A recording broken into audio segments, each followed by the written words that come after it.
दोस्तों, तो आपका स्वागत है आपके अपने चैनल टेक्निकल स्टडी पॉइंट पे। और लास्ट क्लास में हमने जैसे देखा था, जो गैस सिलेंडर्स होते हैं ऑक्सीजन के, एसिटिलीन के, उसके कलर्स देखे थे। जो फ्लेम आते हैं, फ्लेम के जो टेम्परेचर होते हैं उसके बारे में देखा था, सेफ्टी देखा था। सो आज की क्लास में हम वेल्डिंग के ही चैप्टर में आर्क वेल्डिंग में जो पैरामीटर सेट करना होता है उसको देखेंगे, है ना। Setting a parameter for arc welding machine. तो स्टार्ट करते हैं। इसमें इलेक्ट्रोड साइज़ और एम्पियर्स जो यूज़ होते हैं, एम्पियर्स आपका करंट जो है वो होता है। सो निम्नलिखित एम्पियर रेंज की एक बुनियादी गाइड के रूप में काम करेगा, जिसका उपयोग जो है विभिन्न आकार के इलेक्ट्रोड के लिए किया जाता है। तो जैसे डायमीटर ऑफ इलेक्ट्रोड होता है, उसके हिसाब से आपका करंट जो है वो सप्लाई होता है। वही करंट का जो यूनिट होता है वो एम्पियर होता है ना। विद्युत धारा जो होता है उसका आपका इकाई जो होता है एम्पियर होता है। तो सीधा एम्पियर से ही लिख रखा है कि वो डायमीटर पे, इलेक्ट्रोड के जो डायमीटर होते हैं उस पर डिपेंड करता है कितना इसमें पावर सप्लाई देना है ना। ध्यान दें कि ये रेटिंग जो होता है समान आकार की छड़ के लिए विभिन्न इलेक्ट्रोड निर्माताओं के बीच भिन्न भिन्न हो सकती है। अब जैसे मैन्युफैक्चरर अलग अलग होते हैं तो उसमें आपका डिफरेंट डिफरेंट हो सकता है। इसके अलावा क्या है, इलेक्ट्रोड पर टाइप कोटिंग एम्परेज रेंज की प्रोवाइड करती है। उसमें क्या होता है, टाइप कोटिंग होता है जो थोड़ा रेंज को जो होता है प्रोवाइड कर सकती है। और जब संभव हो, इलेक्ट्रोड की मैन्युफैक्चरिंग जानकारी की जांच करें। अब जब भी संभव होता है तो उस केस में आपको इलेक्ट्रोड जो होता है उसका मैन्युफैक्चरर जो होता है उसकी जानकारी को जांच हमेशा करें, जिसका उपयोग जो है आप अपनी अनुशंसित एम्परेज सेटिंग के लिए करेंगे। तो उसका वही है आपका करंट फ्लो के लिए, जैसा इलेक्ट्रोड का रहेगा, जिस कंपनी की रहेगी उसके हिसाब से आप, उसका रेंज दिया रहता है उसमें, तो उसके हिसाब से आप सेटिंग करके यूज कर सकते हो। जैसे यहाँ इलेक्ट्रोड टेबल दिया हुआ है, इसमें देखोगे इलेक्ट्रोड का ये साइज है सारे, है ना। 1/16, 3/32, 1/8, 5/32, 3/16। इसको में निकालने के लिए क्या है, 1/16 है इंटू 25.4 करोगे, 25.4, तो ये आपका आ जाएगा 4 चौके 16, 6 चौके 24, 6.9 10 है ना, ये आ गया। तो इसको जैसे काटोगे तो 1 पॉइंट समथिंग आएगा, आएगा, है ना। 1 पॉइंट कुछ आएगा। तो उसका अलग ये आपका इंच में दिया हुआ है, तो उसमें जो एम्पियर का खपत होगा 20 से 40 एम्पियर रहेगा जब साइज आपका 1/16 इंच का है उस टाइम। और प्लेट जो रहेगा मोटाई है 3/16 का, तो 3/16 इंटू 25.4 इसको यदि आप काटते हो 3×5 = 15, 5×5 = 25, मतलब 5 mm के आसपास का आपका थिकनेस आएगा। एग्जैक्ट 5 mm नहीं है, 5 mm से थोड़ा सा, 3×5 = 15, 5×5 = 25। हाँ, 5 से कम आया, मतलब रेंज रखो 4.5 से आपका 5.5 के बीच में आएगा। इसी तरह से बाकी सब का भी दे रखा है। तो जैसे आप वेल्डर होते हैं, एक वेल्डर जो होता है, फिटर का भी वेल्डर उस पर काम पे लगता है, तो उस केस में आपका ये आता है। बाकी पढ़ने के लिए ये सारी हैं। एग्ज़ाम पॉइंट ऑफ व्यू से इसके सवाल ज़्यादा नहीं आते हैं। सवाल आता है एक आध क्वेश्चन 5/32 का हो गया, 3/8 जो होता है, 3/8 5/32 का आता है, 5/16, 1/16, 3-4 आते हैं। बाकी इनके आप रेंज याद रखो। जो करंट का सबसे ज़्यादा कॉमन जो होता है ये 40-125 वाला होता है, जो आपका 1/4 इंच तक इसमें, मतलब सीट की जो मोटाई होती है, प्लेट का जो मोटाई होता है उसका वेल्डिंग करने के लिए उपयोग किया जाता है। ये नोट में लिख रखा है, क्या है, वेल्ड की जाने वाली सामग्री जितनी मोटी होगी उतनी अधिक धारा की आवश्यकता होगी और उतने ही बड़े इलेक्ट्रोड की आवश्यकता होगी। अब जैसे प्लेट की थिकनेस बढ़ जाएगी ना, तो उस केस में आपका पावर का रिक्वायरमेंट भी ज़्यादा पड़ेगा, क्योंकि मेटल को हमें फिलर मेटल जो है उसको, इलेक्ट्रोड जो होता है हमारा फिलर मेटल होता है, उसको पिघलाने के लिए ज़्यादा आवश्यकता होगी। और लंबा जो है इलेक्ट्रोड की भी लंबाई ज़्यादा होगी, कि नहीं तो फिर आपका यदि एक बार में ना करके आप अलग अलग इलेक्ट्रोड यूज़ करते हो तो वहाँ पे मतलब डिफरेंट टाइप के जो है डिफेक्ट छूट जाते हैं। जैसे पोरोसिटी हो गया, ज़्यादा पोरोसिटी का ही केस आएगा, जिसमें अंदर वाला वो नेकेड आइट से जो क्या होता है वो दिखता नहीं है, तो वो सही से बैठ नहीं पाता। एक बार यहाँ से यहाँ लेके आओ और यहाँ पे छूट गया। अब यहाँ स्टार्ट करोगे दोबारा तो यहाँ बीच में जो है ना थोड़ा अंदर की साइड गैप छूट जाता है, ऊपर तो लग जाएगा लेकिन नीचे नहीं जाता है। तो ये केसेस होते हैं। इसलिए कह रहा है कि जितने मतलब मोटा होगा साइज़ आपका सीट का, तो उसके हिसाब से आपका इलेक्ट्रोड का भी जो है इलेक्ट्रोड आपका फिर उसकी डायमीटर बढ़ेगी और साथ ही उसकी लंबाई भी बढ़ेगी, है ना। अगला देखते हैं सिलेक्शन कैसे करना है उसके बारे। तो सिलेक्शन जो होता है, selection and storage of electrode, तो इलेक्ट्रोड का चयन और भंडारण, तो उसको कैसे कैसे करना है। तो विशेष कार्य के लिए, वेल्ड के लिए जो उपयुक्त किए प्रयोग किए जाते हैं इलेक्ट्रोड, उसका चयन कैसे करना है, कोटेड इलेक्ट्रोड उसका देखना है कि, और वेल्ड की गुणवत्ता का जो है साथ में देखना है, साथ ही उसको कहाँ पे स्टोर करना है उसके बारे में। सिलेक्शन या फिर चॉइस ऑफ इलेक्ट्रोड जो होता है ये डिपेंड करता है जो वेल्ड जोड़ होता है उस पर, क्योंकि जहाँ पे आपका वेल्ड जोड़ करना है ना उसके हिसाब से वो डिपेंड करता है, उसके हिसाब से आप चयन करोगे इलेक्ट्रोड का, है ना। अब इसमें सिलेक्शन फैक्टर दे रखा है, तो सिलेक्शन फैक्टर जो होता है इसमें डिफरेंट टाइप के आते हैं, जैसे आपका बेस मेटल का प्रॉपर्टीज़ हो गया, डिज़ाइन हो गया, है ना। डिज़ाइन के बाद उसकी स्थिति हो जाएगी किस तरह का है, फिर उसमें करंट क्षमता आ जाएगा, कम लागत इलेक्ट्रोड, सब एक एक करके जानते हैं। जिसमें आपका सबसे पहले सिलेक्शन फैक्टर में पहला आते हैं बेस मेटल के जो गुण होते हैं, तो प्रॉपर्टीज़ ऑफ बेस मेटल। तो उच्च गुणवत्ता वाले बेस मेटल का जो होता है मजबूत होना आवश्यक होता है। सो उच्च गुणवत्ता वाले वेल्ड का बेस जहाँ पे आप वेल्ड करोगे वो मजबूत होना बहुत ज़रूरी, नहीं तो मेल्ट हो जाएगा।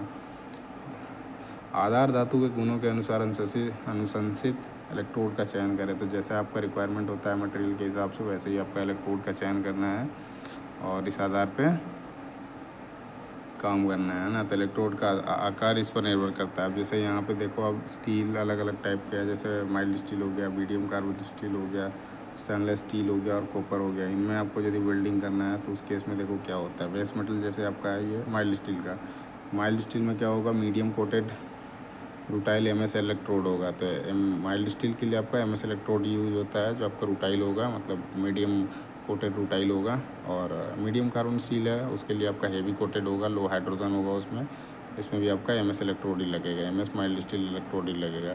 स्टेनलेस स्टील में जाओगे तो स्टेनलेस स्टील में जो होता है, यही इससे सवाल बहुत ज़्यादा पूछा जाता है। तो कोलम्बियन बेस्ड स्टेबलाइज जो होता है स्टेनलेस स्टील इलेक्ट्रोड का इस्तेमाल किया जाता है। तो यही पूछा जाता है आपका जो होता है स्टेनलेस स्टील, इसका वेल्डिंग करने के लिए जो होता है किस टाइप का इलेक्ट्रोड का सिलेक्शन करते हैं। तो कोलम्बियन बेस्ड जो होता है स्टेनलेस स्टील उसका इस्तेमाल किया जाता है। कॉपर के लिए जो होता है हैवी कोटेड होता है ब्रॉन्ज इलेक्ट्रोड, उसका इस्तेमाल किया जाता है कॉपर की वेल्डिंग करने के लिए। इस पर क्या क्या डिपेंड करता है, वेल्ड करने की धातु की मोटाई क्या है, जोड़ किस टाइप का है, जोड़ों को किनारे की तैयारी करना है उसका हो गया। उसके बाद रूट रन हो गया, रूट रन जहाँ पे सबसे निचले वाला हिस्सा होता है जहाँ पे वेल्ड होता है, ये जैसे 2 प्लेट हो गए ना, ये 2 प्लेट हो गए, ये रूट रन होता है सबसे निचले वाले पार्ट को। इंटरमीडिएट और कवरिंग रन हो गया बीच का जो हो जाएगा। फिर वेल्डिंग की स्थिति किस टाइप का है, बट वेल्डिंग है या फिर लैप वेल्डिंग है या टी वेल्डिंग है, वो सारा डिपेंड करेगा। फिर उसके बाद वेल्डर जो है वो कितना कुशल है, मतलब कितना स्किलफुल है, उस पर भी डिपेंड करता है। फिर आपका बेस मेटल की मोटाई, उसका जो थिकनेस है वो डिपेंड करता है। बड़े व्यास वाले इलेक्ट्रोड का इस्तेमाल कभी ना करें। इन सब चीज़ों में क्या होता है, बेस मेटल की मोटाई से मतलब जितना आपका बेस मेटल है इसका जैसे थिकनेस है 5 mm है, अब ऐसा नहीं कि आप 7 mm का इस्तेमाल कर रहे हो, उससे हमेशा कम ही करना है, बड़े का इस्तेमाल कभी भी नहीं करना है। जब ज़्यादा व्यास का इलेक्ट्रोड क्या होता है, एक वायर की तरह होता है, ऐसे होता है। तो वो होता है क्या, सिलिंड्रिकल शेप में होता है। मान के चलो वायर जो होता है सिलिंड्रिकल शेप में होता है, क्योंकि वो बहुत पतली होती है। अभी इसका जो है डायामीटर, वो डायामीटर जो है कभी भी आपका बेस मेटल से, जिस मेटल के आपको वेल्ड करना है उससे आपका डायामीटर ज़्यादा नहीं होना चाहिए। सीट की यदि थिकनेस आपकी 5 mm है तो ये 5 mm भी नहीं होना चाहिए, उससे कम ही होना चाहिए, है ना। उसके बाद है संयुक्त डिज़ाइन और फिट के बारे, तो उसका सेलेक्ट कर कैसे करोगे। तो इसमें है आपका पहला जो है अपर्याप्त बेवल वाले जोड़ों के लिए गहरी पेनिट्रेशन वाले इलेक्ट्रोड। तो जैसे ये देखोगे या इसमें दिया हुआ है, तो इसमें जैसे ऐसे ऐसे कट गया ना, तो इसी को बोलते हैं बेवल। ये वाला जो पोर्शन है एंगुलर कट गया वो आपका बेवल हो गया, है ना। सो बेवल जोड़े के लिए क्या है, गहरी पेनिट्रेशन वाले इलेक्ट्रोड का इस्तेमाल करना है। अगला जो है खुले और पर्याप्त रूप से बेवल वाले जोड़ों के लिए मध्यम पेनिट्रेशन वाले। तो इसमें जो आपके खुले और पर्याप्त रूप से बेवल होते हैं, जिनमें कम होता है, उसमें आपका मध्यम पेनिट्रेशन वाले। तो ये एक होता है आपका जो अपर्याप्त, यहाँ पे बेवल होता है वहाँ पे गहरी पेनिट्रेशन, उससे क्या होगा वो अंदर तक जाएगा और जाके अच्छा से वेल्ड बनाएगा। और जो बाहर है मध्यम में है तो उसमें आसानी से क्या होता है, बाहरी जो दिख रहा है पर्याप्त रूप से बेवल है, उसमें आपको मध्यम पेनिट्रेशन वाले जो इलेक्ट्रोड होते हैं उसका इस्तेमाल किया जाता है ना। इसमें देखो ये दे रखा है डीप पेनिट्रेशन का, मतलब अंदर तक घुसने के लिए आपका इलेक्ट्रोड हो गया। इसमें बेवल जो है 45 डिग्री का है। सीट का जो थिकनेस है आपका 10 mm का है। और इसमें जो रूट रन जो है ये 4 mm का है ना। इसमें आपका टी जॉइंट है, इसमें भी आपका देखो ये इसमें आपका इस तरह का बनेगा, 10-10 mm का है। तो ये आपका, फिर आपका ये एक दे रखा है मीडियम सेलो वाला है। इसमें देखो एंगल जो है ज़्यादा बन रखा है, 45 डिग्री, मतलब एंगल आपका ये संकरी हो जाएगी। वही आपका एंगल यदि बढ़ा दो तो ये आपका ज़्यादा बेवल हो जाएगा, है ना। तो इस केस में आपका पेनिट्रेट इलेक्ट्रोड जो है मीडियम सेलो वाला होता है, सेलो मतलब छिछला बोलते हैं उसको, उसका इस्तेमाल करेंगे हम, है ना। उसके बाद है वेल्डिंग की स्थिति। तो वेल्डिंग की स्थिति डिपेंड करता है जो उत्पादन करने के लिए विभिन्न पदार्थों के लिए इलेक्ट्रोड का निर्माण किया जाता है, मतलब उस पर डिपेंड करता है जैसे आपका रिक्वायरमेंट होता है उसके हिसाब से वेल्डिंग की स्थिति डिपेंड करती है। तो यहाँ पे लिखा हुआ है वेल्डिंग की स्थिति के अनुसार इलेक्ट्रोड का चयन, तो कैसे स्थिति है उसके हिसाब से। जैसे इसमें देखोगे निचला हिस्सा जो है फ्लैट है ना, मीडियम कोटेड इलेक्ट्रोड का इस्तेमाल कर रहा है इसमें। आपका बेवल देखोगे ये डायामीटर इसकी जो कितनी है, जो आपका इलेक्ट्रोड है उसका 5 mm का है। ये हैवी कोटेड का है, ये आपका एंगल दिखा रहा है 10 से 20 डिग्री का है। आपका उतना टिल्ट होना चाहिए और उसके हिसाब से करना है। ये वर्टिकल पोजीशन में है, ये आपका फ्लैट पोजीशन में है। पोजीशन ऑफ वेल्डिंग का है फ्लैट पोजीशन में है, ये वर्टिकल पोजीशन है। तो वेल्डिंग की स्थिति जो होता है उसके अनुसार डिपेंड पड़ता है। अब जैसे आप फ्लैट में करोगे तो आपका उसका डायमीटर ज़्यादा है, वही आपका चेंज कर दिया तो इसमें क्या होगा, ज़्यादा आप डायमीटर लोगे तो वो बहेगा मीन्स जैसे आप वेल्ड जहाँ पे करना होता है तो वो मेटल क्या होगा, बह के वो जैसे पानी बहता है ना, गिर जाता है, तो इस तरह से इसमें भी गिर जाएगा। इसका पतला थोड़ा आप वेल्ड का जो इलेक्ट्रोड होता है उसका इस्तेमाल करोगे तो वहीं पे आपका लटक जाए, मतलब चिप बैठ जाएगा वहाँ पे जहाँ पे वेल्ड करना होता है। उसके बाद है आपका वेल्डिंग करंट का। सो इलेक्ट्रोड इसके साथ उपयोग के लिए उपलब्ध हैं। सो वेल्डिंग करंट का आप किस पर डिपेंड करता है, तो उस पर भी डिपेंड करता है। जैसा आपका AC/DC है या फिर इसमें क्या होता है AC या और DC हो, इसमें क्या है पोलैरिटी होता है अलग अलग टाइप का, जो स्ट्रेट होता है, रिवर्स है। तो यहाँ पे 2 तरह के हैं। AC और DC में जो होता है आपका स्ट्रेट होता है, सीधा होता है, रिवर्स पोलैरिटी दोनों होता है। AC और DC दोनों, है ना। वेल्डिंग मशीन की जो उपलब्धता के अनुसार चयन करें। इसमें क्या होता है वेल्डिंग में, जैसे देखोगे ना तो आपका DC जो होता है सबसे परिपक्व होता है, क्योंकि वो जो होता है ना एकदम रेगुलरली जो आपका रिक्वायरमेंट होता है करंट का वो चीज़ रखता है, उसमें आपको रेगुलर उतना मिलता रहेगा। वहीं आपका AC में जाते हो अप डाउन होता है, उसका वोल्टेज अप डाउन होगा तो करंट भी उस तरह से जाएगा नहीं, तो उस केस में उसमें थोड़ा सा उतना बढ़िया वेल्डिंग नहीं हो पाता है। इसलिए हमेशा जो है DC जो होता है वो करा जाता है। उसमें आपका देखोगे रेक्टिफायर सेट लगा रहता है उसके लिए, है ना। अब उत्पादन क्षमता है अगला। तो उत्पादन कार्य में इलेक्ट्रोड की जमाव दर महत्वपूर्ण है। अब जो इलेक्ट्रोड जहाँ पे आप वेल्ड करते हो वहाँ पे बैठना, मतलब उसका जमाव, वही आपका जो उस पर मेल्ट होके गिरेगा और स्लैग बैठेगा, वो बहुत ही ज़्यादा इंपॉर्टेंट है। इसलिए उत्पादन के कार्य के लिए एक लॉ चून इलेक्ट्रोड का चयन करना है। तो जब भी आप कर रहे होते हो तो वहाँ पे देखना है लॉ चून जो होता है इलेक्ट्रोड के ऊपर एक फ्लक्स लगा होता है, तो वो चीज़ हमेशा ध्यान रखें, वो चीज़ होना चाहिए। ऑक्साइड से भी बचाता है और अच्छा वो बैठेगा भी, है ना। उसके बाद तेज़ी से वेल्ड करना और कम लागत, तो उसके पीछे क्या है, कैसे आप करोगे उसको, तो ये भी आपका इलेक्ट्रोड के चयन पर डिपेंड करता है, जिसे विशेष उत्पादन कार्य के लिए डिज़ाइन किया गया है। सो तेज़ी से वेल्ड करने के लिए और कम लागत के लिए भी आपका इलेक्ट्रोड आते हैं, स्पेशल आते हैं, जिनमें आपको वो डिज़ाइन जो होते हैं जिसमें आप इलेक्ट्रोड के चयन करोगे, जिसमें आपका क्या है लागत भी कम लगेगा और अच्छा वेल्ड भी होगा और जल्दी से होगा, है ना। अगला जो है इलेक्ट्रोड का उपयोग और भंडारण। तो उसका उपयोग कैसे करना है, फिर भंडारण कहाँ पे करना है ना। इलेक्ट्रोड क्या होते हैं, महंगे होते हैं, इसलिए इनमें प्रत्येक बिट का उपयोग जो है उपयोग और उपभोग करें। तो मतलब उसको सही से उपयोग करें और सही जगह पर उसको फिर डिस्पोज करें, है ना।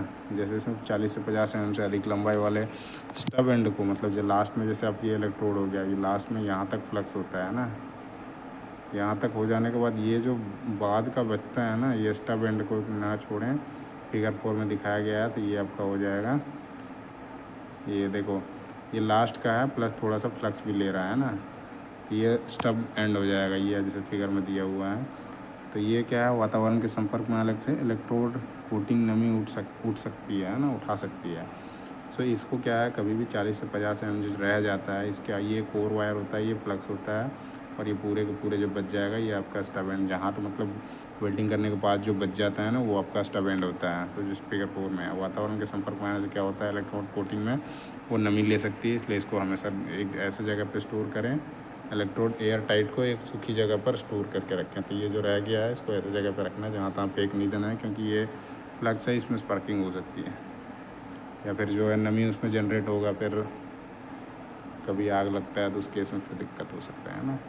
उपयोग करने से पहले 1 घंटे के लिए आपका इसको रखना है 110 से 150 डिग्री सेल्सियस पर एक इलेक्ट्रोड सुखाने वाले ओवन नमी प्रवाहित प्रोन के इलेक्ट्रोड को गर्म करें। तो जब भी आप वेल्डिंग करते हो उससे 1 घंटे पहले क्या करना है, 110 से 150 डिग्री सेल्सियस पर इसको इलेक्ट्रोड को क्या होता है, सुखाना होता है, क्योंकि उसमें नमी जम जाती है, इसलिए सुखाना होता है। उसके लिए आपका इलेक्ट्रिक ओवन का जो होता है इस्तेमाल करके उसमें आपको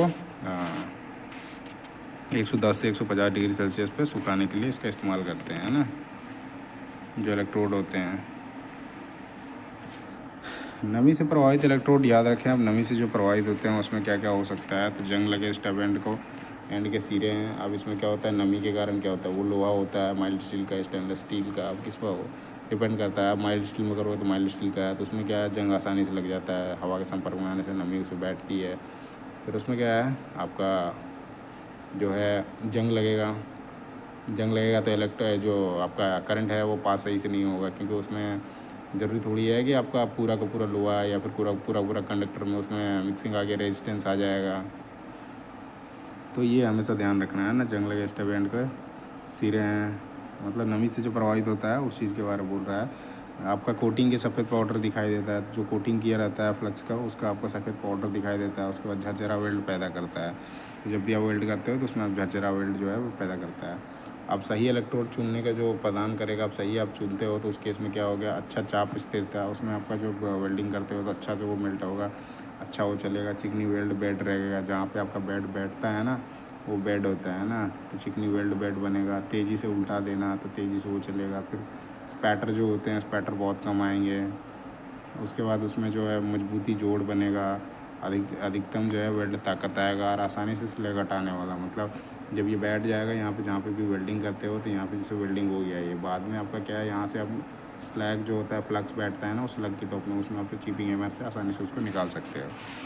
फिर है अगला जो है इलेक्ट्रोड का भंडारण। यदि कवर नम हो जाता है, मतलब नमी लग जाती है उसमें, तो इलेक्ट्रोड की दक्षता जो होती है वो प्रभावित होती है। अब कैसे प्रभावित होती है उसको भी देखना है। तो इलेक्ट्रोड को खुले पैकेट में सूखे स्टोर में रखें।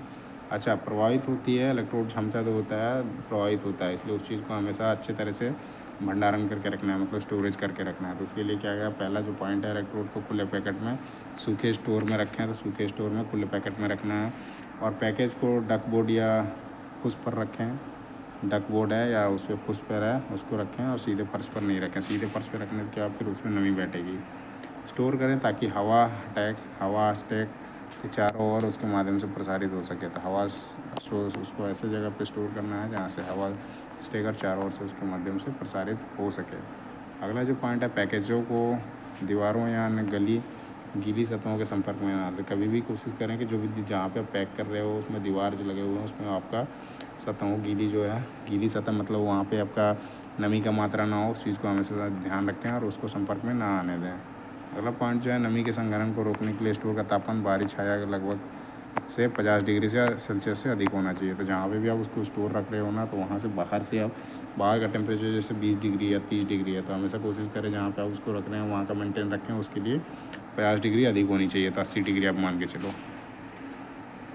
अगला जो है बस स्टोर में ये ज़्यादातर होते हैं किसके लिए, ये आप जो मैन्युफैक्चरर होता है ना, जो इलेक्ट्रोड बनाता है, उसके लिए ये ज़्यादा इंपॉर्टेंट हो जाता है, क्योंकि बाहर में आने के बाद, इंडस्ट्री में आने के बाद ये सारी चीज़ें उसके हिसाब से ही रखी जाती हैं। तो स्टोर में फ्री एयर सर्कुलेशन उतना ही ज़रूरी है जितना कि हीटिंग। स्टोर के तापमान व्यापक उतार चढ़ाव से बचें। तो स्टोर में जो होता है एयर सर्कुलेशन हमेशा होना चाहिए। उससे क्या हो गया, उतार चढ़ाव जो होता है ना टेम्परेचर में, वो चीज़ें मेंटेन रखेगी। वो चीज़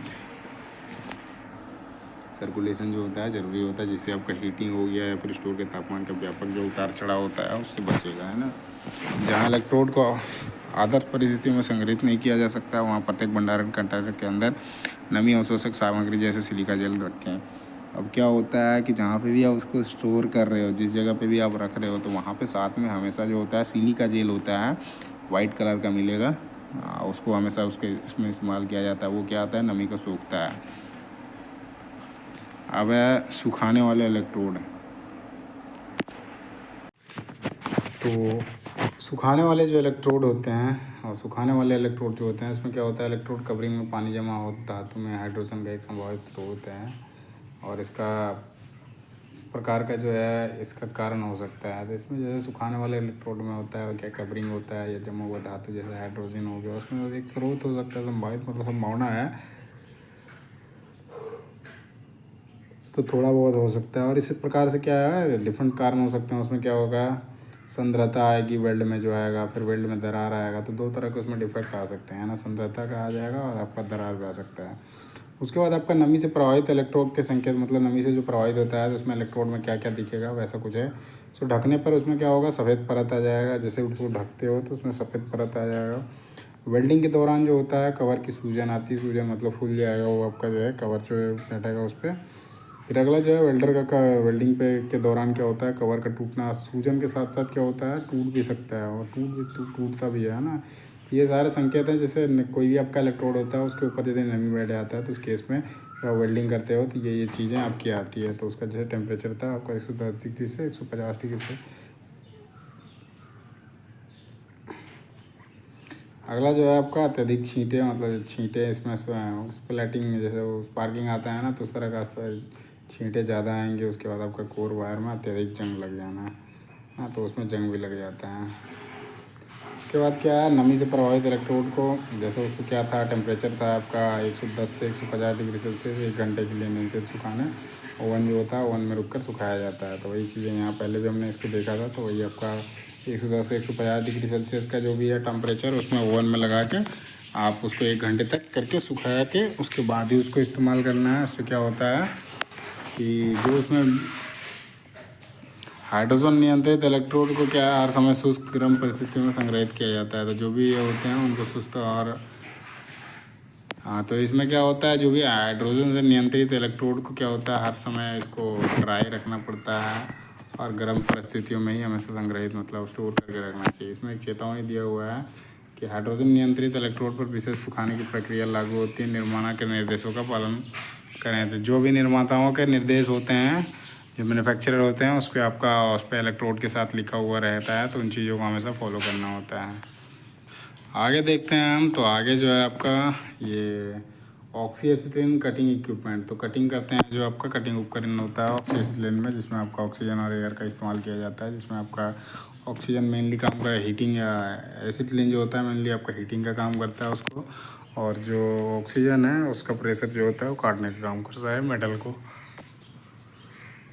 तो काटने के उपकरण में है क्या कि आपका ऑक्सीजन काटने के उपकरण में वेल्डिंग उपकरण के सामान ही होते हैं। जैसा आपका गैस वेल्डिंग में होता है, सेम चीज़ में भी होता है। सिवाय इसके में क्या होता है, वेल्डिंग ब्लो पाइप का उपयोग करने के बजाय इसमें क्या होता है, कटिंग ब्लो पाइप इस्तेमाल किया जाता है ना। उसमें क्या होता था, जैसे गैस वेल्डिंग में आपका ब्लो पाइप जो इस्तेमाल होता था वेल्डिंग करने के लिए, वहीं आपका जो है कटिंग के लिए जो होता है, इसमें जो ब्लो पाइप होता है वो कटिंग ब्लो पाइप का जो होता है इस्तेमाल किया जाता है। उसमें आपका देखो क्या क्या होता है। तो आपका जो कटिंग होता है उसमें आपका एसिटिलीन का गैस का सिलेंडर होता है, ऑक्सीजन का होगा, और एक आपका एसिटिलीन का गैस नियामक होगा, है ना। साथ ही आपका ऑक्सीजन गैस रेगुलेटर हो गया, सेम चीज़ उसमें भी आपका वही रेगुलेटर है जो हैवी कटिंग के लिए हाई प्रेशर ऑक्सीजन रेगुलेटर की क्या होती है उसमें ज़रूरत होती है। तो कटिंग के लिए ऑक्सीजन का इस्तेमाल किया जाता है। एसिटिलीन और ऑक्सीजन के लिए जो होता है पाइप, आपका होज पाइप जो होता है रबड़ का होता है, और साथ में आपका कटिंग जो होता है ब्लो पाइप, उसकी रिक्वायरमेंट पड़ती है। तो ये सारे उपकरण हैं, इतने उपकरण की ज़रूरत पड़ती है जो आपका गैस कटिंग करा जाता है। उसमें गैस सिलेंडर हो गया, ऑक्सीजन का एक एसिटिलीन का, दोनों का रेगुलेटर रहेंगे जिससे उसको ऑपरेट करना है। एसिटिलीन होज पाइप हो गया और कटिंग ब्लो पाइप हो गया। आगे ये जैसे है कटिंग एसेसरीज, यानी सिलेंडर को स्पार्क लाइटर भी चाहिए होगा, सिलेंडर ट्रॉली जहाँ पे आप सिलेंडर को रख के एक जगह दूसरे जगह ले जाने के लिए, अन्य सुरक्षा उपकरण जैसे गैस वेल्डिंग के लिए के उपयोग किए जाते हैं, इस तरह से इसमें भी चाहिए होते हैं। अब काटने वाले जो हैं मसाल, अगला जो पॉइंट है काटने वाले मसाल है ना, तो वही आपका जो कटिंग ब्लो पाइप हो गया, blow pipe cutting blow pipe, तो वही है। कटिंग ब्लो पाइप में क्या होता है, ज़्यादातर मसालें क्या होती है मामलों में क्या होता है कि जो नियमित वेल्डिंग होती है ब्लो पाइप से भिन्न होती है। जो आपका ब्लो पाइप होता है जनरली गैस वेल्डिंग में जो इस्तेमाल किया जाता है, उससे आपका क्या होता है, जो कटिंग ब्लो पाइप होता है वो थोड़ा भिन्न होता है। इनमें से धातु को काटने के लिए, प्रयुक्त ऑक्सीजन काटने के लिए, नियंत्रण के लिए एक अतिरिक्त लीवर होता है। इसमें देखोगे ये आपका जो है इसमें एक अतिरिक्त लीवर दे रखा है। तो जब भी काटने के लिए इस्तेमाल करते हैं तो प्रेशर का एक तरह से इसमें कंट्रोल होता है। तो मसाल में धातु को पहले गर्म कर रहे हैं। मसाल में जो क्या होता है, धातु को सबसे पहले गर्म करा जाता है। तो आपका जो जलाया जाता है उसमें प्री हीटिंग करी जाती है, प्री हीटिंग कह लो या फिर गर्म करने जाता है, ठीक है। उसके बाद ऑक्सीजन और एसिटिलीन गैसों को नियंत्रण करने के लिए क्या होता है, ऑक्सीजन और एसिटिलीन में दोनों में बाल लगे होते हैं, नियंत्रण बाल लगे होते हैं। जैसे कि ये आपका कटिंग ब्लो पाइप दिखा रखा है, इसमें देखोगे वो कटिंग होज ऑक्सीजन पाइप है। ये आपका हेड हो गया, ये लीवर जो दे रखा है ऑक्सीजन का लीवर हो गया, फिर ऑक्सीजन वाल हो गया ये वाला बड़ा वाला, फिर नीचे वाला ऑक्सीजन वाल हो जाएगा। सो ये आपका कटिंग ब्लो पाइप है ना। और ये कटिंग ऑक्सीजन पाइप हो गया, ऊपर है का ऑक्सीजन का, और नीचे वाला जो है ये आपका मिक्सिंग चेम्बर हो गया, यहाँ से मिक्स होता है। और साथ ही आपका कटिंग ऑक्सीजन लीवर हो गया, जिसमें आपका कटिंग के लिए इस्तेमाल हो जाएगा। एसिटिलीन जो है यह बहुत कम मात्रा में एसिड प्री हीटिंग के लिए होता है। फिर उसके बाद तो ये इस पे देखोगे आपका इसमें जो दिखा रहा है, ये जैसे देखोगे इसमें जो स्क्वायर में है ये आपका बीच में हो जाएगा, वो आपका ऑक्सीजन हो जाएगा। ये मिक्स्ड गैस जो है, इसमें मिक्स्ड गैस आ रहा है, एसिटिलीन का जो है बिल्कुल डार्क है, तो इसमें एसिटिलीन जो है वो मिक्स केस में आ रहा है, इसलिए वो नहीं दिखा रहा है ना।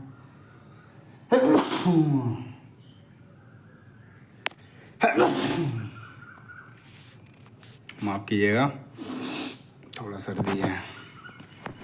तो ये आपका कटिंग ब्लो पाइप है, उसमें अलग अलग पार्ट के नाम हैं, तो ये भी सवाल में पूछे जाते हैं, तो इन चीज़ों को भी आप याद रखिए। लीवर के बारे में पूछा जाता है, बाकी हेड का हो गया, इसके नहीं पूछा जाता है इससे। ये मिक्सिंग चेम्बर का थोड़ा सा पूछता है कहीं कहीं पे।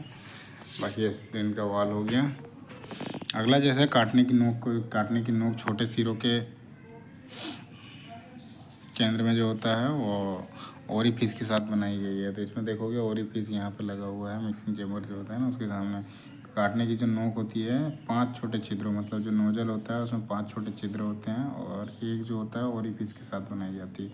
उसी में इस शेप का एक होता है, और इसी में आपका छेद होते हैं, 5 छेद होते हैं ना। तो ये ओरिफिस के साथ बनाया गया केंद्र का जो उद्घाटन काटने वाले ऑक्सीजन के प्रवाह को अनुमति देता है। तो ये बीच वाला जो है ये आपका क्या हुआ है, ऑक्सीजन की प्रवाह को देता है। और छोटे छेद जो होता है प्री हीटिंग के लिए प्री हीटिंग लॉ के लिए होते हैं। तो ये बाकी जो हैं वो आपका क्या होता है, प्री हीट करता है, मतलब उससे हीट करता है आपका उसको मेटल को, उससे हीट होगा, उसके बाद प्रेशर से मारेंगे तो वो कट जाता है। तो आमतौर पर विभिन्न मोटाई के धातुओं को काटने के लिए अलग अलग टिप प्रदान किए जाते हैं। तो जैसे आपका सीट का थिकनेस होगा ना, उसके हिसाब से आपका जो काटने की ब्लो पाइप होती है उसकी डायमीटर भी चेंज हो जाती है ना। अगला जो पॉइंट है आपका ऑक्सीटिलीन काटने की जो प्रक्रिया है। तो ऑक्सी एसिटिलीन काटने की जो प्रक्रिया है उसमें देखोगे कटिंग ब्लो पाइप में एक उपयुक्त आकार की कटिंग नोजल को ठीक करें। उसमें एक आपका नोजल लगाता है जो सर्कुलर में होता है, और इसमें 5 छेद होते हैं। और कटिंग टॉर्च को उसी तरह से प्रज्वलित करें जैसे कि आपका वेल्डिंग ब्लो पाइप के मामले में किया जाता है। तो इसमें भी सेम होता है। गैस वेल्डिंग में क्या था, उसमें गैस करके उसमें हीट करके उसको से करते थे। इसमें क्या था, आप काटने के लिए इस्तेमाल करते हैं ना।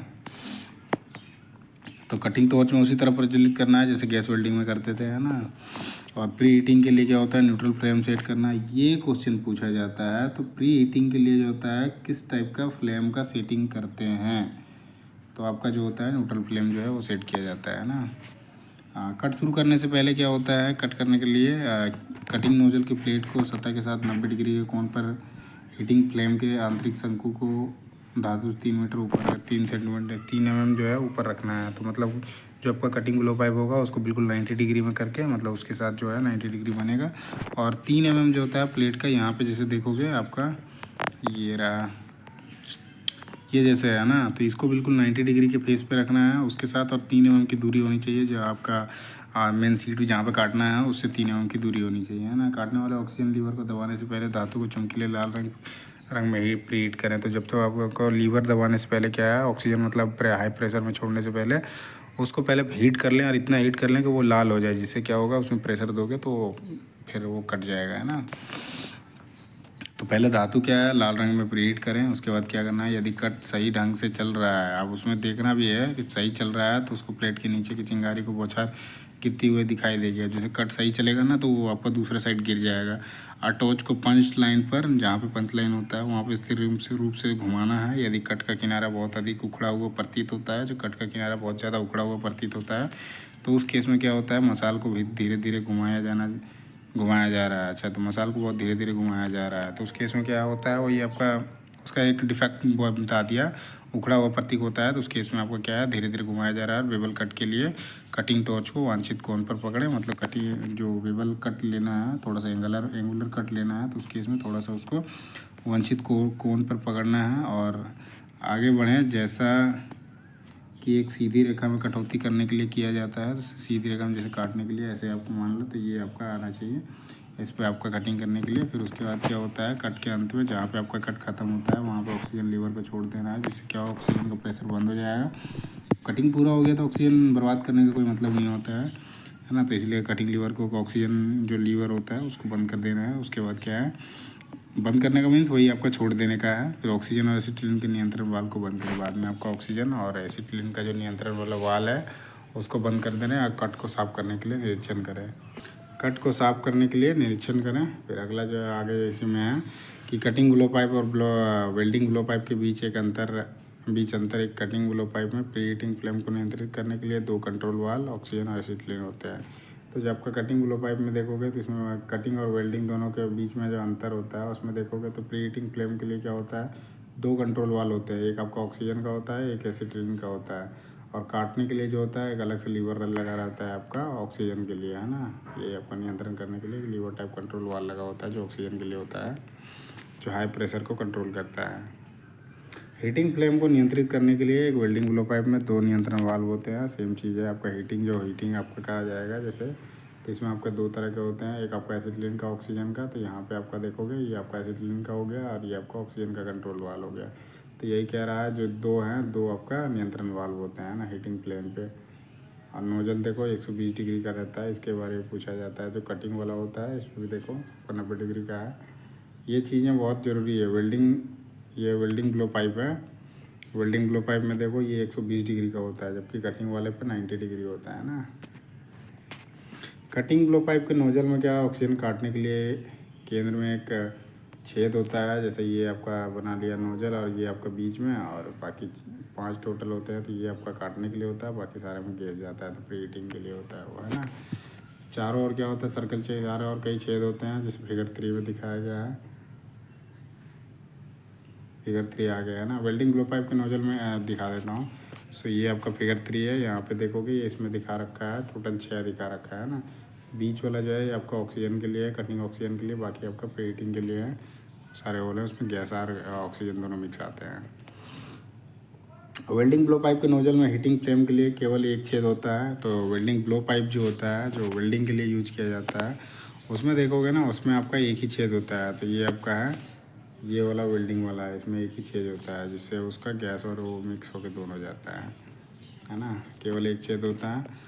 और शरीर के साथ काटने वाले नोजल का जो कोण होता है, जिसको काटने के लिए इस्तेमाल करते हैं, उसमें आपका 90 डिग्री का होता है। कटिंग ब्लो पाइप जो होता है उसमें जो एंगल बनता है वो 90 डिग्री का होता है। और गर्दन के साथ वेल्डिंग का नोजल जो होता है 120 डिग्री का। जो वेल्डिंग वाला होता है वो आपका 120 डिग्री का नोजल कोण बनता है उसमें। ये जो आपका दिखा रखा है ये आपका 120 और ये आपका 90 है। कटिंग नोजल का आकार जो है में ऑक्सीजन के क्षेत्र के व्यास द्वारा व्यक्त किया जाता है ना। तो कटिंग नोजल जो होता है वो आपका जो ऑक्सीजन का होल होता है, जिसमें ऑक्सीजन आती है हाई प्रेशर से, उसका जो डायमीटर होता है उससे उसका साइज लिया जाता है। तो ये आपका फिगर 3 का है, जो आपका कटिंग ब्लो पाइप है। उसमें आपका देखोगे सेंटर वाला ऑक्सीजन का, बाकी आपका प्री हीटिंग के लिए इस्तेमाल किया जाता है। तो ये कटिंग वाला हो गया। और ये आपका वेल्डिंग, इसमें आपका एक ही होल रहता है ना। वेल्डिंग नोजल का आकार जो होता है निचले वाले निकलने वाले ऑक्सीजन एसिटिलीन मिश्रित गैसों को मात्रा घन मीटर के द्वारा प्रति घंटे में दिया जाता है। तो घन मीटर मतलब मीटर क्यूब मान लो, है ना। ये आपका मीटर क्यूब में दिया जाता है। सो वेल्डिंग नोजल का आकार जो होता है ऑक्सी एसिटिलीन मिश्रित गैस, मतलब ऑक्सी एसिटिलीन दोनों मिक्स होता है। उसके बाद उसमें जो मात्रा होती है, मतलब यूनिट जो होता है घन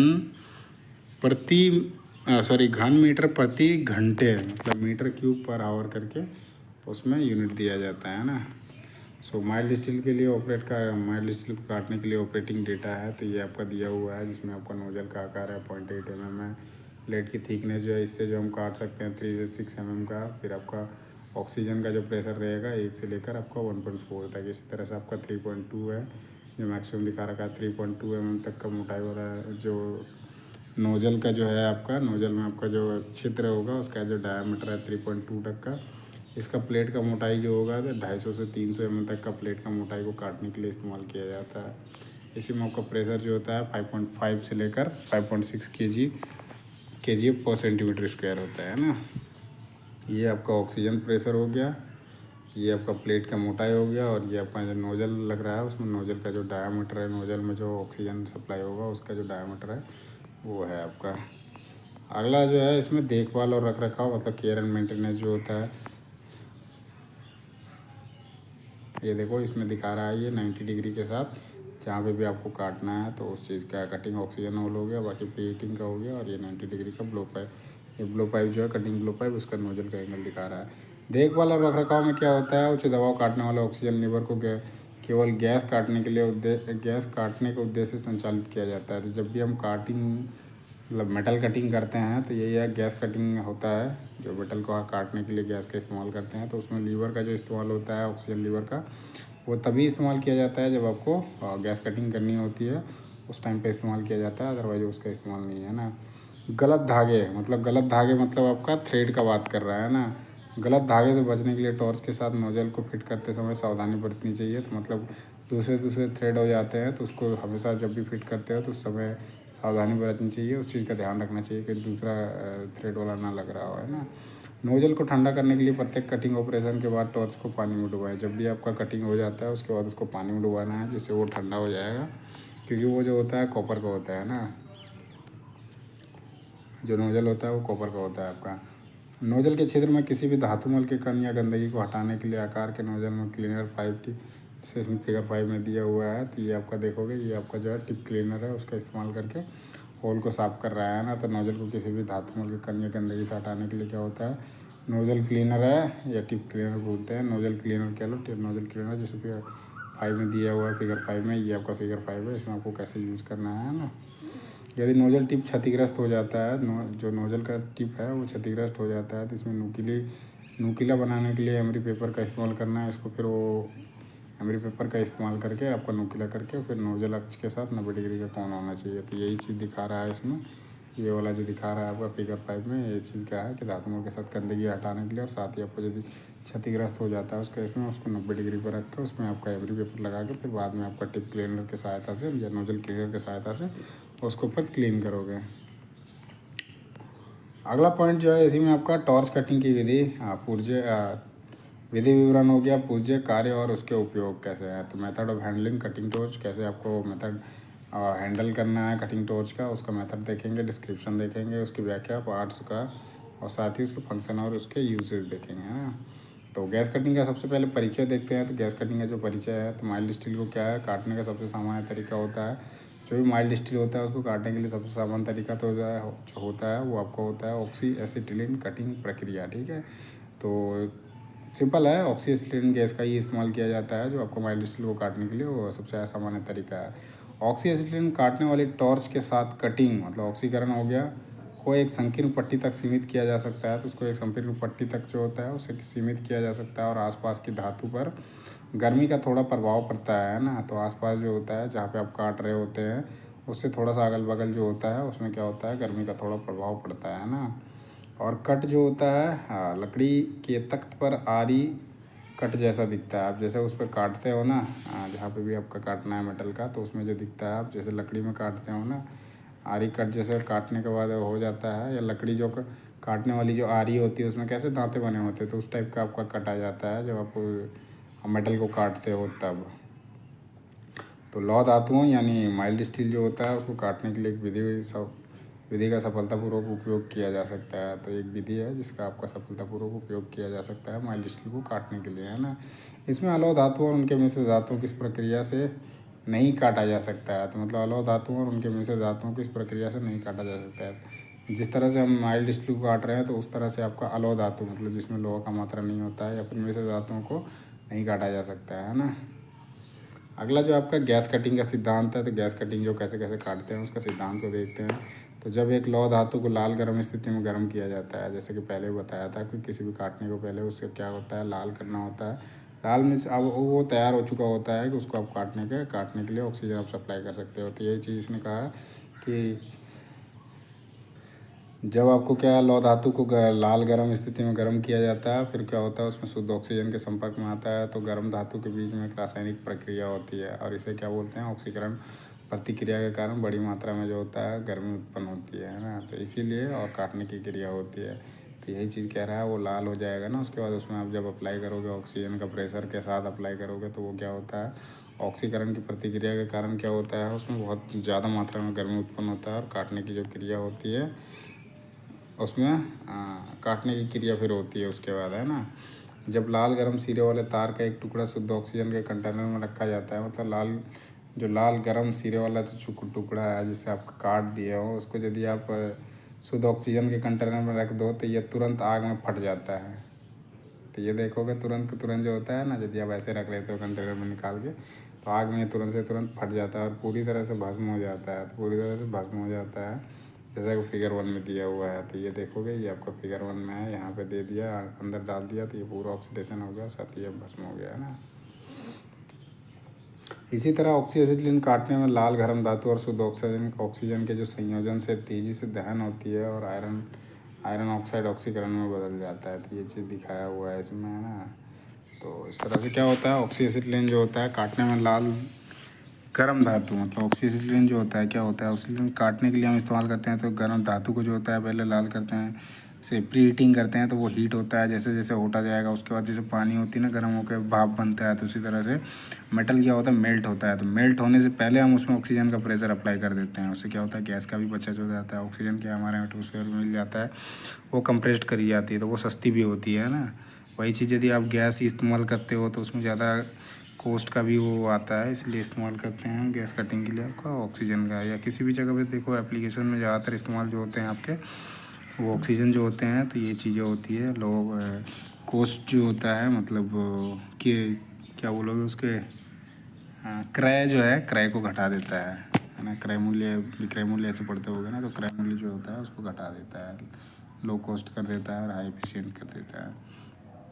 तो यही चीज़ है आपका, जब तेज़ी से दहन मतलब आपको उसको जलाया जाता है, गर्म किया जाता है, तो आयरन जो होता है आयरन ऑक्साइड में बदल जाता है। तो आयरन जो होता है आपका, आयरन में जैसे ऑक्सीजन का मात्रा मिला दो तो वो क्या हो जाएगा, आयरन ऑक्साइड हो जाएगा, तो उसका क्या ऑक्सीकरण हो जाता है, तो आयरन ऑक्साइड में बदल जाता है। फिगर 1 में दिया हुआ है, देखो यहाँ पे ये आपका रोड हो गया, हाँ, steel wire with road, hot tip road है ये। उसके बाद ये प्योर ऑक्सीजन कंटेनर है, इसके अंदर प्योर ऑक्सीजन है आपका। देखोगे इसमें ऑक्सीजन ऑक्सीडेशन हो गया, आयरन ऑक्साइड तुरंत से बन गया, है ना।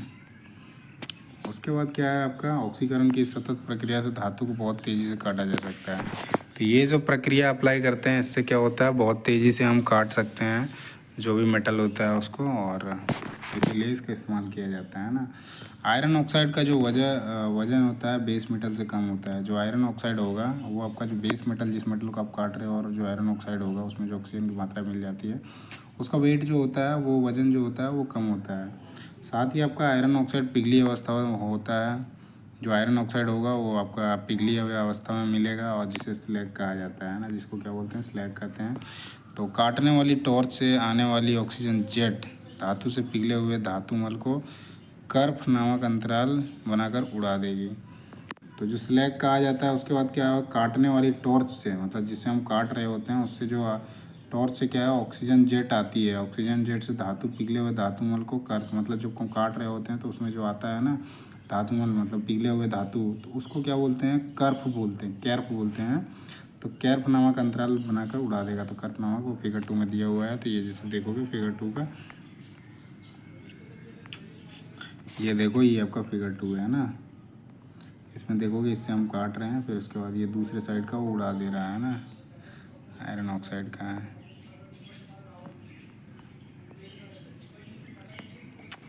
अगला इसी में है आपका कटिंग ऑपरेशन का है। कटिंग ऑपरेशन कैसे कैसे करते हैं उसके बारे में। तो ऑक्सीएसिटिलीन गैस कटिंग में 2 ऑपरेशन होते हैं। जो आपका गैस कटिंग होता है उसमें आपका 2 ऑपरेशन होते हैं। उसमें क्या होता है, सबसे पहले प्री हीटिंग होती है। वो लौ काटने से पहले उसको गर्म किया जाता है और इसे चमकदार लाल गर्म या इग्निशन पॉइंट तक 900 डिग्री सेल्सियस अपीयरेंस दे रखा है, डबल पी है ना, तक बढ़ा दिया जाता है। और उच्च दाब शुद्ध ऑक्सीजन की एक धारा गर्म धातु को निर्देशित होती है, जिस धातु को ऑक्सीकृत और काट दिया जाता है। तो इसमें जो होता है आपका टेम्परेचर जो करा जाता है उसको 900 डिग्री सेल्सियस तक उसको गर्म किया जाता है। उसके बाद उसमें हाई प्रेशर ऑक्सीजन छोड़ के उसको काटा जाता है ना, वो क्या है, काट देती है। सो एक टॉर्च के साथ 2 ऑपरेशन एक साथ किए जाते हैं। तो एक टॉर्च के साथ क्या होता है, 2 ऑपरेशन, एक आपका प्री हीटिंग का हो गया, दूसरा आपका कटिंग का हो गया, है ना। एक चिकनी कट बनाने के लिए टॉर्च को उचित यात्रा से गति, मतलब गति जो होता है ले जाने का इधर से इधर, जैसे काटते जाओगे ना तो एक उसकी गति, यात्रा गति जो होती है उचित होती है। तो एक चिकनी कट बनाने के लिए टॉर्च को उचित यात्रा गति से ले जाया जाता है और कट की जो प्रगति के दौरान ऑक्सीजन जेट के बल के माध्यम से कट की रेखा से ऑक्साइड कणों को हटाना सहज है। मतलब उसके यहाँ जो बैठ जाता है ना ऑक्साइड, उसको हटाना बहुत ही आसान होता है। मतलब जैसे देखो अब आयरन के साथ यदि ऑक्सीजन मिलेगा वो आयरन ऑक्साइड बन जाएगा, है ना। तो उसको क्या होता है फिर वो आसानी से क्या होता है गर्म भी कर देता है और काटने में सक्षम भी हो जाता है। आगे एक नोट में दिया हुआ है, पॉइंट दिया हुआ है, 1 किलोग्राम आयरन को पूरी तरह से ऑक्सीकृत करने के लिए 300 लीटर ऑक्सीजन की आवश्यकता होती है।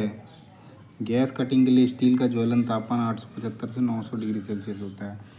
यहाँ देखो आपका 1 kg यदि आयरन होता है तो उसको जो पूरी तरह से ऑक्सीकृत, मतलब पूरी तरह से आपको हवा बनाना है, यदि उसको ऑक्सीकृत कर देना है तो उसके लिए 300 लीटर ऑक्सीजन की आवश्यकता होगी, है ना। उसमें क्या है पूरा का पूरा निकल जाएगा। और उसका ज्वलन तापमान जो होता है, टेम्परेचर जो होता है काटने से पहले गैस कटिंग में जो होता है 875 से 900 डिग्री सेल्सियस होता है। तो ये आपका एग्जाम पॉइंट ऑफ व्यू से आपका इंपॉर्टेंट है ना। गैस कटिंग के लिए स्टील का जो टेम्परेचर होता है, ज्वलन तापमान होता है वो कितना होता है फ्लेम टेम्परेचर, तो 875 से 900 डिग्री सेल्सियस होता है ना। अगला जो है इसी में आपका टॉर्च कटिंग का अनुप्रयोग, तो एप्लीकेशन ऑफ कटिंग टॉर्च क्या है, तो कहाँ कहाँ इस्तेमाल करते हैं उसके बाद देखते हैं। तो ऑक्सीजन कटिंग टॉर्च जो होता है इसका उपयोग जो होता है 4 mm मोटाई जो होता है थिकनेस का, मोटाई से उससे ऊपर जो है हल्की स्टील प्लेटों को काटने के लिए उपयोग किया जाता है ना। तो ऑक्सी एसिटिलीन कटिंग टॉर्च जो होता है 4 mm से मोटाई वाले जो स्टील प्लेट होते हैं उनको काटने के लिए उपयोग किया जाता है। एमएस प्लेट जो होता है, एमएस प्लेट उसकी पूरी लंबाई तक सीधी रेखा में या तो किनारे समांतर प्लेट या फिर किनारे किसी भी कोण में काटा जा सकता है। तो एमएस प्लेट को क्या होता है, जो माइल्ड स्टील की प्लेट होती है पूरी लंबाई तक या सीधी रेखा में या किनारे के समांतर या प्लेट के किनारे किसी भी कोण में उसमें काटा जा सकता है, जो माइल्ड स्टील होता है उसमें, है ना। एक प्लेट के किनारे को किसी भी आवश्यक कोण पर बेवल करना टॉर्च को आकार को झुकाकर किया जा सकता है। तो किसी भी आकार में उसको टॉर्च को झुकाकर आप किसी भी एंगल में काट सकते हो माइल्ड स्टील को, है ना। उपयुक्त गाइड या टेम्पलेट के लिए उपयोग करके कटिंग टॉर्च का उपयोग करके सर्कल और किसी भी अन्य घुमावदार प्रोफाइल में भी काटा जा सकता है। तो माइल्ड स्टील में आप किसी भी तरह से काटना चाहते हो तो उसको आप इस्तेमाल करके काट सकते हो। तो यही है, गाइड या फिर टेम्पलेट लगा के भी आप कटिंग टॉर्च को उपयोग करके सर्कल कटिंग दे दो या फिर प्रोफाइल में काटना है, जिस प्रकार से भी आपका काटना है वैसे काट सकते हो, है ना। ये जैसे दे रखा है कटिंग ऑपरेशन के बारे में, है ना। स्टार्टिंग ऑफ कट, जैसे आपको कहाँ से स्टार्ट करना है तो यहाँ से देखो ये बिल्कुल 90 डिग्री में है, ऐसे 90 डिग्री बन रहा है, ऐसे जैसे ये 90 डिग्री हो जाएगा इसी तरह से ये आपका ऐसे बन रहा है, यहाँ पे 90 डिग्री, है ना। 90 डिग्री के बाद यहाँ से काटते हुए इधर जाएगा, है ना। डायरेक्शन ऑफ कट है ये वाला है। इसकी देखोगे ये आपका 90 डिग्री का दिखा रहा है, ये आपका गैस कटिंग टॉर्च हो गया, है ना।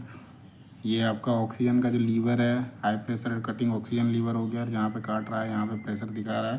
प्री हीटिंग पहले कराया जा रहा है प्लेट को, उसके बाद आपका स्टार्टिंग ऑफ कट दिखा रहा है ना। दूसरे में आपका दिखा रहा है यही चीज़ आपका कि काटते हुए देखो ये जो आपका कट छूट गया है ना, दोनों साइड इसको और इसको काट दिया, उसी में जो बीच में कट छूट गया इसी को क्या बोलते हैं, कर्व बोलते हैं। गैप को जो है, गैप को ही हम कर्व बोलते हैं ना।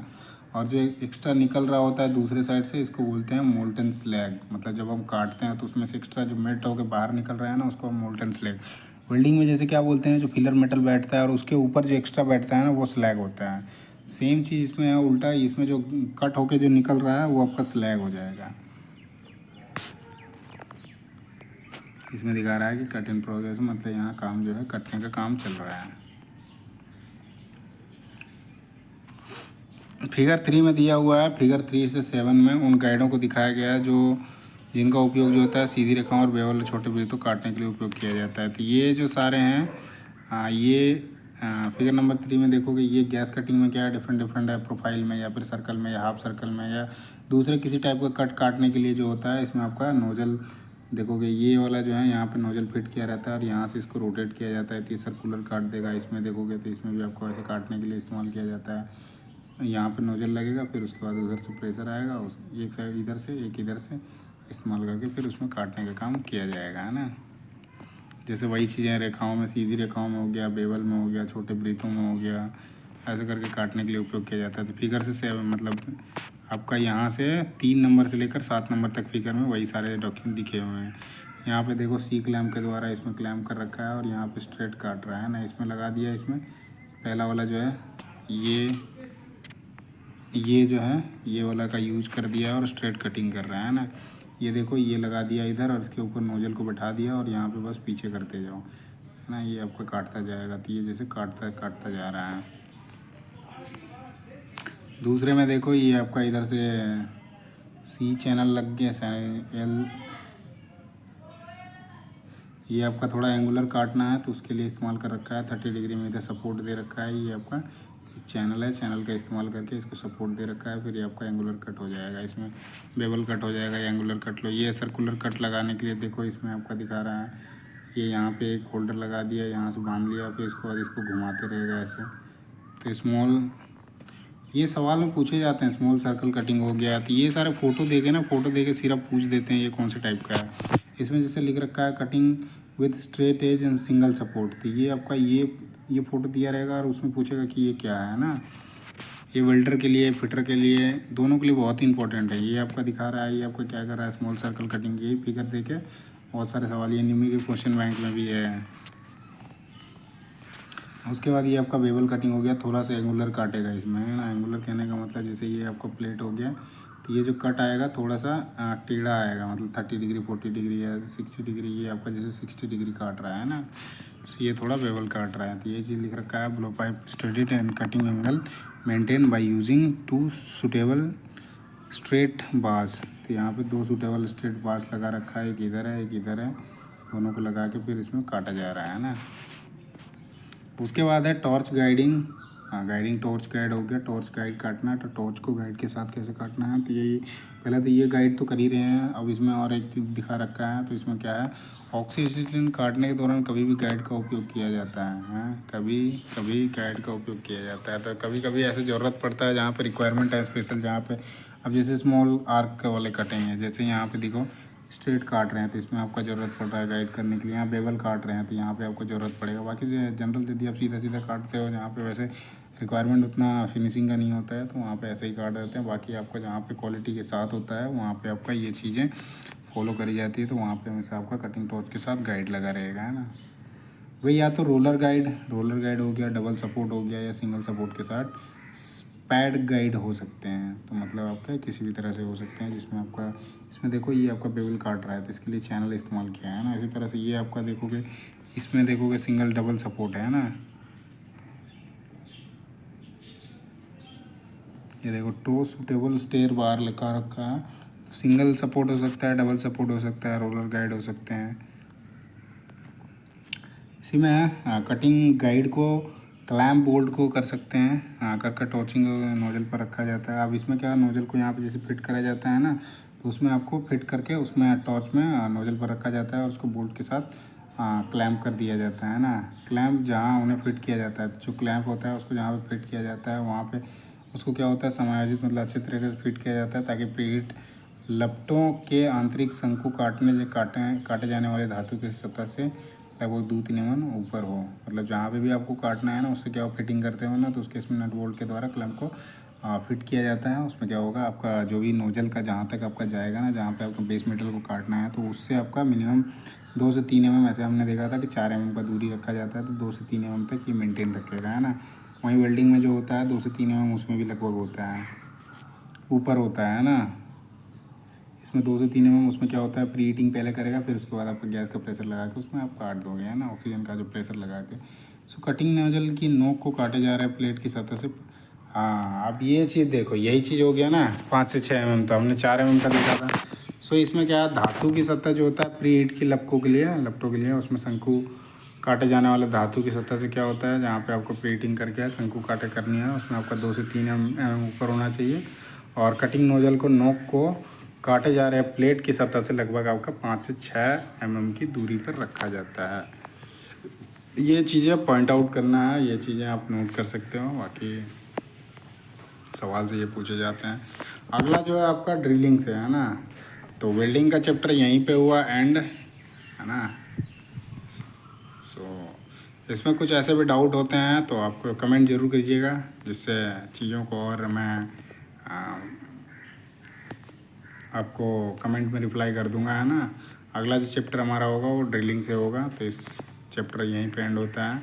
और वीडियो कैसा लगा ज़रूर बताइएगा, और वीडियो अच्छा लगे तो वीडियो को लाइक करना, चैनल को सब्सक्राइब करना और साथ ही अपने दोस्तों के साथ शेयर करना ना भूलें। धन्यवाद। जय हिंद।